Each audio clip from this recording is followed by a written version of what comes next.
ফের মার্কিন ঘাঁটিতে ইরানের ভয়াবহ মিসাইল হামলা, রণক্ষেত্র মধ্যপ্রাচ্য। এবার ইরানকে সুখবর দিল কানাডা, 12 বছর পর গলছে কূটনৈতিক বরফ। নিজের তৈরি যুদ্ধের ফাঁদে আটকা পড়লেন নেতানিয়াহু, দাবি আল জাজিরার। চীনের নতুন নিষেধাজ্ঞায় কাঁপছে ওয়াশিংটন, বেইজিং এর নজিরবিহীন পদক্ষেপ। পবিত্র ইব্রাহিমী মসজিদে আজান বন্ধ করল ইসরায়েল, ক্ষোভে ফুঁসছে ফিলিস্তিনিরা। দর্শক, স্বাগত জানাচ্ছি এশিয়া পোস্ট ওয়ার্ল্ড নিউজে। আপনাদের সাথে আছি আমি আফরোজা দিবা। এতক্ষণ শুনছিলেন শিরোনাম, এবার বিস্তারিত।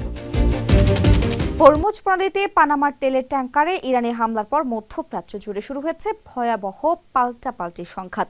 ইরানের সিরিক বন্দরে মার্কিন বিমান হামলার জবাবে কুয়েত ও বাহরাইনের মার্কিন সামরিক ঘাঁটিতে একযোগে ব্যালিস্টিক ক্ষেপণাস্ত্র ও ড্রোন ছুড়েছে আইআরজিসি।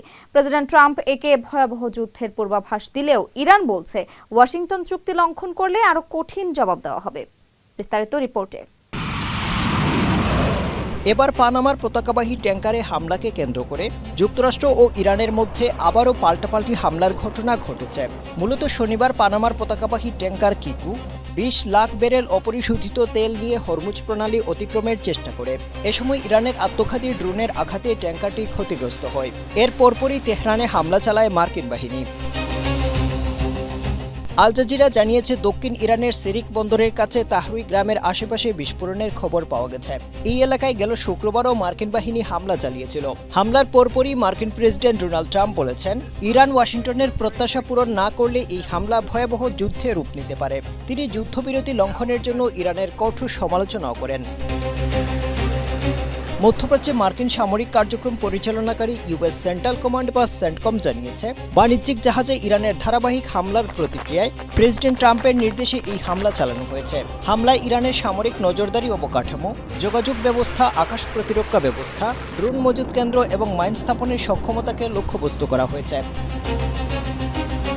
ইরানের ইসলামী বিপ্লবী গার্ড বাহিনী বা আইআরজিসি জানিয়েছে, মার্কিন বাহিনীর হামলার জবাবে তারা কুয়েত ও বাহরাইনে পাল্টা হামলা চালিয়েছে। দেশ দুটিতে ব্যালিস্টিক ক্ষেপণাস্ত্র ও ড্রোন দিয়ে হামলা চালানো হয়েছে। ইরানের নৌ ও বিমান বাহিনী কুয়েতের আলী আল সালেম মার্কিন বিমান ঘাঁটি এবং বাহরাইনের রাজধানী মানামার পোর্ট সালামে অবস্থিত মার্কিন পঞ্চম নৌবহরকে লক্ষ্যবস্তু করেছে। এদিকে ইরানের সর্বোচ্চ নেতার সামরিক উপদেষ্টা মোহসিন রেজাই অভিযোগ করেছেন, যুক্তরাষ্ট্র এই অঞ্চলে তার প্রক্সি বাহিনীর কর্মকাণ্ডকে সমর্থন করে সমঝোতা স্মারকের প্রথম অনুচ্ছেদ লঙ্ঘন করেছে এবং হরমুজ প্রণালীতে উত্তেজনা সৃষ্টি অব্যাহত রেখে পঞ্চম অনুচ্ছেদ লঙ্ঘন করেছে। তিনি সতর্ক করে বলেন, যুক্তরাষ্ট্র ইরান সমঝোতা স্মারকের যে কোনো লঙ্ঘনের সমুচিত জবাব দেওয়া হবে। Abdul Hussain, Asia post. এক দশকেরও বেশি সময় পর ইরানের সাথে সম্পর্ক পুনরুদ্ধারে আগ্রহ প্রকাশ করেছে কানাডা। প্রধানমন্ত্রী মার্ক কার্নি জানিয়েছেন, তেহরানে পুনরায় দূতাবাস চালু করতে চায় অটোয়া। একই পথে হাঁটছে ইতালিও। তবে এর মাঝেই ন্যাটো প্রধানের এক বিতর্কিত দাবি ঘিরে শুরু হয়েছে তোলপাড়। ইতালির সামরিক ঘাঁটি থেকে মার্কিন বিমান হামলার সহায়তার দাবি কঠোরভাবে প্রত্যাখ্যান করে প্রধানমন্ত্রী জর্জিয়া মেলোনি জানিয়েছেন, রোম কখনোই ইরানের বিরুদ্ধে যুদ্ধে অংশ নেয়নি। বিস্তারিত প্রতিবেদনে। 2012 সালে যুক্তরাষ্ট্রের চাপে কানাডা ইরানের সঙ্গে কূটনৈতিক সম্পর্ক ছিন্ন করেছিল। এবার নতুন করে দেশটির প্রধানমন্ত্রী মার্ক কার্নি তেহরানের সঙ্গে কূটনৈতিক সম্পর্ক পুনঃস্থাপনের আগ্রহ প্রকাশ করেছেন। তিনি বলেন, কানাডা ইরানে কূটনৈতিক প্রতিনিধিত্বমূলক কার্যালয় পুনরায় চালু করতে আগ্রহী। সম্পৃক্ততা মানেই কোনো দেশের নীতিকে সমর্থন করা নয়। কোনো দেশে দূতাবাস ও কনসুলার সেবা থাকা সেই দেশের নীতির প্রতি সমর্থন প্রকাশ করে না। কারণ আরও বলেন, ইরানের মতো যেসব দেশে কানাডার কোনো কূটনৈতিক উপস্থিতি নেই, সেসব দেশের ক্ষেত্রে কানাডা দুর্বল অবস্থানে রয়েছে। এর আগে মধ্যপ্রাচ্যে উত্তেজনা কমে আসায় তেহরানে নিজেদের বন্ধ থাকা দূতাবাস পুনরায় চালুর ঘোষণা দিয়েছিল ইতালি। দেশটির পররাষ্ট্রমন্ত্রী আন্তোনিও তাজানি জানিয়েছিলেন, যুক্তরাষ্ট্র ও ইরানের মধ্যে সামরিক সংঘাত অবসানের চুক্তির প্রেক্ষিতে এই সিদ্ধান্ত নিয়েছেন তারা।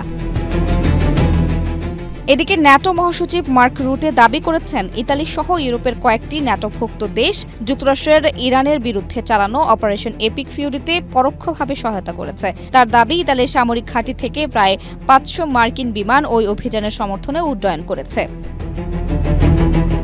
তবে মার্ক রুটের এই দাবি প্রত্যাখ্যান করেছেন ইতালির প্রধানমন্ত্রী জর্জিয়া মেলোনি। তিনি জানিয়েছেন, ইরানের বিরুদ্ধে যুক্তরাষ্ট্রের সামরিক অভিযানে ইতালি অংশ নেয়নি। রোম কখনোই ইরানের বিরুদ্ধে কোনো যুদ্ধে জড়িত ছিল না। ন্যাটো মহাসচিব দুটি ভিন্ন বিষয়কে একসঙ্গে মিলিয়ে ফেলেছেন। তিনি অনুমোদিত সামরিক উড্ডয়ন এবং যুদ্ধে অংশগ্রহণকে একইভাবে উপস্থাপন করেছেন, যা সঠিক নয়। এ ধরনের সংবেদনশীল বিষয়ে মন্তব্য করার সময় আরও সতর্ক থাকা উচিত বলেও মন্তব্য করেন ইতালির প্রধানমন্ত্রী। Desk report, Asia post. ইসরায়েলের ইতিহাসের সবচেয়ে দীর্ঘমেয়াদী প্রধানমন্ত্রী বেনিয়ামিন নেতানিয়াহু এখন তার 4 দশকের রাজনৈতিক ক্যারিয়ারের সবচেয়ে কঠিন চ্যালেঞ্জের মুখোমুখি। আল জাজিরার প্রতিবেদন অনুযায়ী ইরান ও লেবাননের সাথে যুদ্ধ পরিস্থিতি এবং গাজায় গণহত্যার দায়ে আন্তর্জাতিকভাবে কোণঠাসা হয়ে পড়েছেন এই রাজনৈতিক জাদুকর। অক্টোবরে নির্বাচনী হতে পারে তার জীবনের এক তিক্ত সমাপ্তি, যেখানে পরাজয় মানেই দুর্নীতির মামলায় তার জন্য অপেক্ষা করছে সম্ভাব্য কারাদণ্ড। বিস্তারিত রিপোর্টে। ইসরায়েলের আসন্ন নির্বাচন সম্ভবত দেশটির প্রধানমন্ত্রী বেনিয়ামিন নেতানিয়াহুর রাজনৈতিক ভবিষ্যতের ভাগ্য নির্ধারণ করবে। ইসরায়েলের ইতিহাসে সবচেয়ে দীর্ঘ সময় ধরে দায়িত্ব পালন করা নেতানিয়াহুকে দেশটির রাজনীতিতে টিকে থাকার সবচেয়ে বড় জাদুকর হিসেবে বিবেচনা করা হয়। কিন্তু আগামী অক্টোবরে সাধারণ নির্বাচনকে কেন্দ্র করে তিনি এখন তার ক্যারিয়ারের সবচেয়ে বড় চ্যালেঞ্জের মুখোমুখি হয়েছেন, যা তার প্রায় 4 দশকের দীর্ঘ রাজনৈতিক জীবনের এক তিক্ত সমাপ্তি ঘটাতে পারে বলে জানিয়েছে আল জাজিরা।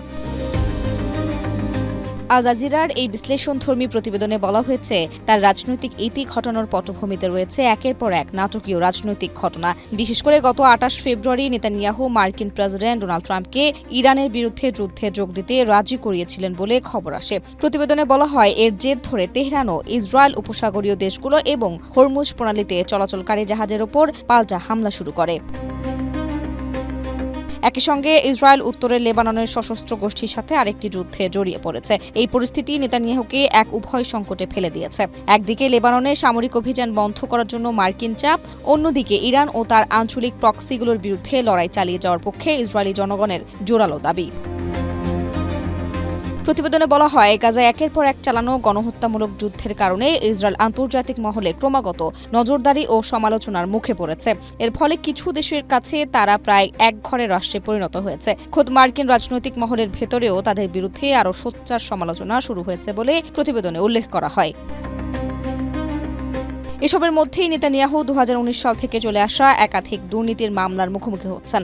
এই অভিযোগগুলোতে দোষী সাব্যস্ত হলে তার কপালে সম্ভাব্য কারাদণ্ডও জুটে যেতে পারে বলেও প্রতিবেদনে উল্লেখ করা হয়। আফরোজা দিবা, এশিয়া পোস্ট। মার্কিন নিষেধাজ্ঞার মুখে এবার কঠোর পাল্টা হামলা শুরু করল চীন।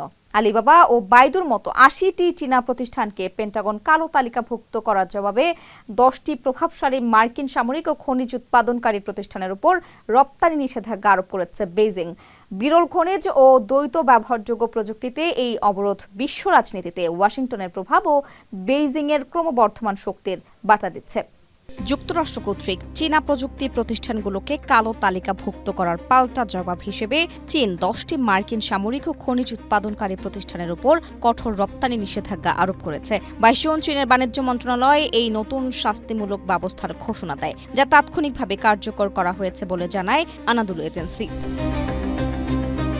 মূলত চলতি জুন মাসে মার্কিন প্রতিরক্ষা সদর দফতর পেন্টাগন চীনের শীর্ষস্থানীয় প্রযুক্তি জায়ান্ট আলিবাবা, বাইদু এবং বৈদ্যুতিক গাড়ি নির্মাতা প্রতিষ্ঠান BYD সহ প্রায় 80টি চীনা প্রতিষ্ঠানকে তাদের নতুন সামরিক কালো তালিকায় যুক্ত করে।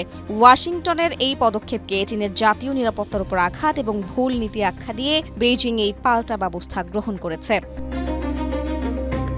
নিষেধাজ্ঞার মুখে পড়া 10টি কোম্পানির মধ্যে ড্রোন নির্মাতা, সামরিক প্রতিরক্ষা ঠিকাদার এবং বিরল খনিজ উৎপাদনকারী প্রতিষ্ঠান রয়েছে, যেমন এভিওক্স, যার সঙ্গে মার্কিন সামরিক বাহিনীর মহাকাশ প্রতিরক্ষা চুক্তি রয়েছে, এবং ওসকোস ডিফেন্স, যা সামরিক যানবাহন তৈরি করে। এছাড়া এই তালিকায় মার্কিন বিরল খনিজ উৎপাদক প্রতিষ্ঠান MP মেটেরিয়ালস এবং USA রেয়ার আর্থের নাম রয়েছে। নিষেধাজ্ঞার ফলে চীনা কোম্পানিগুলো এই 10টি মার্কিন প্রতিষ্ঠানে যে কোনো ধরনের দ্বৈত ব্যবহারযোগ্য প্রযুক্তি বা পণ্য রপ্তানি করতে পারবে না। এর পাশাপাশি চীনের অর্থ মন্ত্রণালয় একটি আলাদা নোটিশে জানিয়েছে, সরকারি ক্রয়ের সঙ্গে যুক্ত কোনো চীনা সংস্থা লকহিড মার্টিন, বোয়িংয়ের প্রতিরক্ষা বিভাগ এবং রেথিয়নের মতো আরও 46টি মার্কিন কোম্পানির তৈরি পণ্য কিনতে পারবে না। বিশ্লেষকদের মতে নতুন এই পাল্টাপাল্টি নিষেধাজ্ঞা শুধু দুই পরাশক্তির দ্বন্দ্বই নয়, বৈশ্বিক শক্তির ভারসাম্যে পরিবর্তনেরও বার্তা দিচ্ছে। ফলে বিশ্ব রাজনীতিতে বেইজিংয়ের উত্থান এবং ওয়াশিংটনের প্রভাবকে ঘিরে নতুন বাস্তবতা সামনে আসছে। আফরোজা দিবা, এশিয়া পোস্ট।